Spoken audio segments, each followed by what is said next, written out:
OnePlus Buds 2 OnePlus এর product মানে একটু স্পেশাল, আমাদের এক্সপেকটেশন একটু অন্যরকম থাকে। OnePlus Buds Z ওইটার তুলনায় OnePlus Buds 2 তে কতটুকু ইমপ্রুভমেন্ট এসেছে।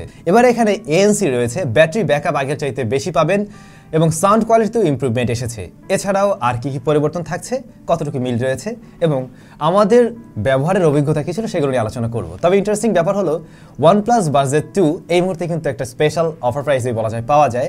আমাদের আজকের এই ভিডিওটি স্পন্সর করেছে পছন্দশপ.com এবং যাদের শপে আপনারা এটা অফার প্রাইসে এই মুহূর্তে পাবেন 3 মাসের ওয়ারেন্টি সহ।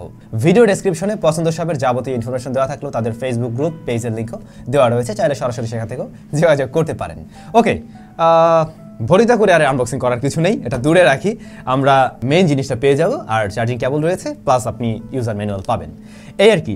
সো আমরা যেটা দেখছি একদম প্রিভিয়াস জেনারেশনের মতোই, কিন্তু মানে এর যে ব্যাটারি কেসটা এটা একদম সেম টু সেমই আমার কাছে লাগছে। সেই আগের মতো গ্লোসি ফিনিশড। আমাদের কাছে যেটা রয়েছে এটা কালো কালারের, তবে সাদা কালার ভ্যারিয়েন্ট একটা পাবেন। এটা দেখতে কিছুটা চমচম মিষ্টির মতো লাগবে, আর খুবই মানে স্লিপারি টাইপের একটু আর কি, যেহেতু গ্লোসি ফিনিশ। তবে পার্সোনালি আমার যা মনে হয় এটা না ম্যাট ফিনিশ করলে জিনিসটা দেখতে আরও বেশি প্রিমিয়াম লাগতো। মানে 6-7 হাজার টাকা দাম অনুযায়ী আমার কাছে এটা ওকে মনে হয়েছে, বাট ম্যাট দিলে এই জিনিসটা আরও বেশি প্রিমিয়াম লাগতো। এর রেয়ারে আমরা USB টাইপ সি পোর্ট পাবো এবং পাশের একটি বাটনস রয়েছে, আর উপরে OnePlus লেখা রয়েছে। তবে OnePlus না লিখে জাস্ট OnePlus লোগোটা দিলে পার্সোনালি আমার কাছে আর কি মনে হয় আরও বেশি ভালো লাগে। আমরা যদি উপরের পার্টটা খুলে নেই, হ্যাঁ এটা ম্যাগনেটিক এবং ম্যাগনেটিক স্ট্রেংথও বেশ ভালো, আর এর যে অংশটার সাথে আসলে কেসের সাথে লাগানো এটা ভেঙে যাওয়ার পসিবিলিটি নেই বলেই আমার মনে হয়। ওয়াও, পরিবর্তনটা আমরা লক্ষ্য করছি এবারে এর TWS গুলোতে। প্রিভিয়াস জেনারেশনের চাইতে আমরা কিছুটা পরিবর্তন লক্ষ্য করছি, মানে একটু ছোট করা হয়েছে, যে স্ট্যাম্পগুলো এগুলো একটু ছোট করা হয়েছে, আর খুবই লাইট ওয়েটেড, মেবি 5 গ্রাম বা 4 গ্রাম সামথিং এরকম হতে পারে, এবং কানের সাথে খুব সহজেই ফিট হয়ে যাচ্ছিল। এবং ওয়াও, কানে দিলেই নয়েজ টয়েজ সব লক। সো নয়েজ ক্যান্সেলেশন রয়েছে, যেটা নিয়ে আমরা একটু পরে আলোচনা করছি। যা বলছিলাম, মেইন কেসের মতো TWSটাও গ্লোসি ফিনিশ এবং এটা কালো কালারের।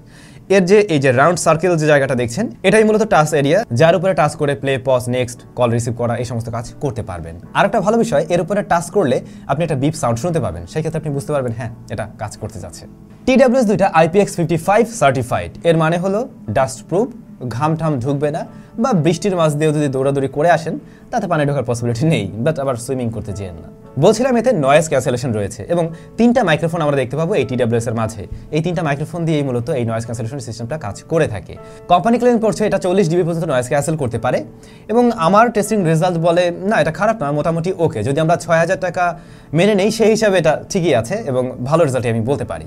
তবে যদি একটু হাই ফ্রিকোয়েন্সির সাউন্ড চলে আসে, যেটা আপনার কানে হিট করবে অবশ্যই, বাট মোটামুটি লোয়ার ফ্রিকোয়েন্সিগুলোকে ভালোভাবে লক করতে পারছিল। অ্যাম্বাইন্ট মুড আমার কাছে গুড আপ মনে হয়েছে, ভোকালটা বিশেষ করে খুব ক্লিয়ারলি শোনা যাচ্ছিল। শুরুতে একটা ব্যাপার বলেছিলাম, ব্যাটারিতেও ইমপ্রুভমেন্ট এসেছে। প্রিভিয়াস জেনারেশনের চাইতে এবারে আপনি ব্যাটারি ব্যাকআপও একটু বেশি পাবেন।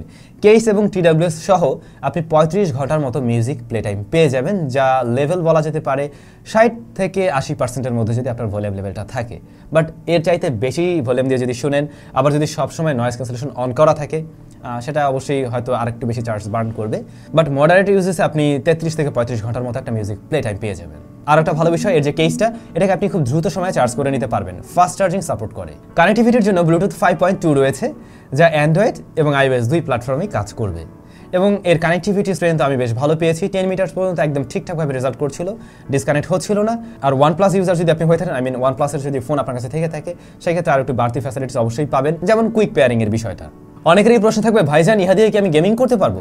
অবশ্যই গেমিং করতে পারবেন, আপনি বেসিক গেম এটা দিয়ে খেলতে পারবেন।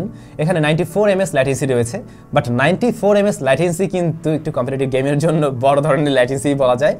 আসলে এখন পর্যন্ত TWS বা এই ধরনের ট্রু ওয়্যারলেস ইয়ারফোন যে টাইপের যা রয়েছে, ব্লুটুথ আর কি, এগুলো দিয়ে কিন্তু গেমিংয়ে আসলে ওই রেজাল্টটা আমরা এখন ওইভাবে পেয়ে আসছি না। তার দিয়ে খেলে আর কি যেমন একদম ইনস্ট্যান্ট সাউন্ডটা পাবেন, এটা হয়তো এখানে পাবেন না। সো বলা যায় বেসিক গেমিং করতে চাইলে ওকে।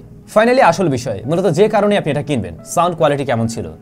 এই দুটো TWS এর মাঝে 11 mm এর বিশাল বড় ড্রাইভার রয়েছে, এবং কানে দিয়ে আপনার যা মনে হবে এটা একটু বেসি সাউন্ড দিতে পারে। বেসটা বেশ ভালোই রয়েছে, তবে একদম ডিপ বেস, ধুম ধামাকা বুম বুম বেস এমনটা না, বাট মোটামুটি ভালো বেজেই দিতে পারে। তবে ভালো বিষয় এটাই, বেজের পাশাপাশি ব্যালেন্স একটা সাউন্ড ধরে রাখতে পারছিল। অর্থাৎ অনেক সময় দেখা যায় বেজের কারণে আমরা অন্য লোয়ার ফ্রিকোয়েন্সির সাউন্ড হারিয়ে ফেলি, বাট এইটার ক্ষেত্রে আমি ওই ধরনের কোনো ত্রুটি বা সমস্যা লক্ষ্য করিনি। সাউন্ড লেভেলও যথেষ্ট হাই রয়েছে এবং ফুল ভলিউমে আমরা এর থেকে কোনো ধরনের ডিস্টরশন পাইনি। মিড বা ভোকাল বেশ ক্লিয়ার পেয়েছি, ভোকাল এবং ইনস্ট্রুমেন্টের সেপারেশনে বেশ ক্লিন ছিল এবং এখানে কোনো ধরনের ডিস্টরশন নেই। ট্রাভেলের ক্ষেত্রে বেশ ভালো সাউন্ড দিয়েছে, 70 থেকে 80% মধ্যে কোনো ধরনের ডিস্টরশন নেই এবং স্পার্কেলও গুড বলা যেতে পারে। সো ট্রাভেল সেকশনটাকে বেশ ভালো বলা যায়। ওভারঅল সাউন্ড কোয়ালিটিতে আমার যা মনে হয়েছে এটা খুব ব্যালেন্স একটা সাউন্ড দিতে পারে। যারা বেস লাভার তারাও হয়তো পছন্দ করবেন, আর যারা কিনা ওভারঅল একটা ব্যালেন্স সাউন্ড পছন্দ করেন তাদের অবশ্যই পছন্দের তালিকায় থাকবে বলে আশা করা যায়। সো সাউন্ড কোয়ালিটির দিক থেকে আমরা প্রিভিয়াস জেনারেশনের চাইতে কিছুটা বেটার দেখছি। আমাদের মাঝে এমন অনেকেই রয়েছেন যারা ইয়ারফোন বা এই ধরনের TWS দিয়ে কথা বলেন, মানে মোবাইল ফোনে কথা বলেন। আমরা এটা দিয়ে টেস্ট করেছি, হ্যাঁ কথা বলার জন্য এটা মোটামুটি ঠিকঠাক, তবে একটু জোরে কথা বলতে হয়, তুলনামূলকভাবে একটু জোরে কথা বলতে হয়। তবে সলিউশন একটা আছে, একটা কানে দেবেন আর একটা সামনে নিয়ে কথা বলতে পারেন, সেই ক্ষেত্রে হয়তো একটু আস্তে কথা বললেও চলবে। সো এই ছিল সব কিছু মিলে এর প্যাকেজ। এখন ফাইনালি আমরা দেখতে পাই এই জিনিসটা ৬,২৫০ টাকাতে পাওয়া যায়। তো ৬,২৫০ টাকাতে আমরা কী কী পেলাম? আমরা 3 মাসের ওয়ারেন্টি পাচ্ছি, আর কী কী ফিচার অফার করলো, কেমন কী রেজাল্ট করেছে আমরা জেনেছি। হ্যাঁ, ভালো ব্যাটারি ব্যাকআপ দেখছি, সাউন্ড কোয়ালিটিতে ইম্প্রুভমেন্ট এসেছে এবং নয়েজ ক্যান্সেলেশনে মোটামুটি ভালোভাবে কাজ করছে। তবে ল্যাকিংস নিয়ে যদি আমরা বলতে যাই, এর ডিজাইন আমার মনে হয় আরেকটু পরিবর্তন আনা যেত। মানে আসলে OnePlus-এর প্রোডাক্ট অবশ্যই আরেকটু প্রিমিয়াম লুকসের আমরা আশা করি। সো এইটার মনে হয় লুকিংয়ে একটু পরিবর্তন আনতে পারতো, একদম জাস্ট ওই আগের ডিজাইনেই রেখে দিয়েছে। যেমনটা আমি প্রথমেই বলছিলাম যে একটু ম্যাট ফিনিশ হলেও ভালো লাগতো। দেন এইটার যে নয়েজ ক্যান্সেলেশন সেটা খারাপ না, ওকে লেভেলের আছে, বাট আরেকটু ইম্প্রুভমেন্ট এখানে চাইলে নিয়ে আসা সম্ভব হতো। এর বাইরে আমার মনে হয় না এটা নিয়ে কমপ্লেন করার মতো আমি তেমন কিছু দেখছি। তবে একদম ৬,০০০ টাকার মধ্যে যে TWS-গুলো পাওয়া যায় তাদের সাথে যদি আমরা কম্পেয়ার করতে যাই তাহলে এটা মোটেই পিছিয়ে থাকবে না, ওয়ান অফ দ্য বেস্ট বলা যেতে পারে। কিন্তু আপনাদের কাছে কেমন লেগেছে কমেন্ট করে জানাতে ভুলবেন না। আর যারা কিনবেন, ভিডিও ডেসক্রিপশনে পছন্দ শপের যাবতীয় ইনফরমেশন দেওয়া রইল, আপনি ট্রাই করে দেখতে পারেন। ভালো থাকুন, সুস্থ থাকুন, দেখা হচ্ছে আমাদের ইন্টারেস্টিং নতুন একটা ভিডিও।